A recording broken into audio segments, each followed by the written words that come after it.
ప్రభుత్వ పాఠశాలల్లో విద్యార్థుల సంఖ్య పెంచేందుకు ఉపాధ్యాయులు తమ వంతు కృషి చేస్తున్నారు. పాఠాలు చెప్పామా పనైపోయిందా అనుకోకుండా విద్యార్థులను సర్కార్ బడి బాట పట్టించేందుకు సొంత నిధులు ఖర్చు చేస్తున్నారు. సూర్యాపేట జిల్లాలో నాగారం మండలం డి కొత్తపల్లిలోని జిల్లా పరిషత్ ఉన్నత పాఠశాల ప్రధాన ఉపాధ్యాయురాలు అదే బాటలో నడిచారు. కొందరి విద్యార్థుల ఇళ్లు గ్రామానికి దూరంగా పొలాల్లో ఉండటంతో పాఠశాలకి రావడానికి ఆసక్తి చూపడం లేదని గుర్తించారు. దాదాపు 2 కిలోమీటర్ల నుంచి కాలినడకన రావడానికి విద్యార్థులు ఇబ్బందులు పడుతున్నారని తెలుసుకుని వారి కోసం సొంత ఖర్చులతో ప్రయాణ సౌలభ్యం కల్పించారు.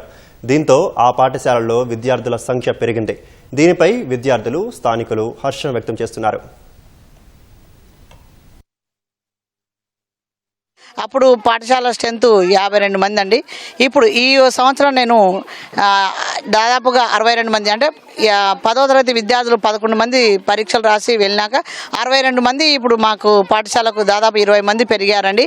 అది మా ఉపాధ్యాయుల అందరి కృషి ఫలితాన మేమందరం కూడా ఈ స్ట్రెంత్ను సాధించుకోవడం జరిగింది. మాకు స్ట్రెంత్ ముఖ్యంగా పెరగడానికి కారణం ఏంటంటే ట్రాన్స్పోర్ట్ సౌకర్యాన్ని మేము విద్యార్థులకు కలిగించాం.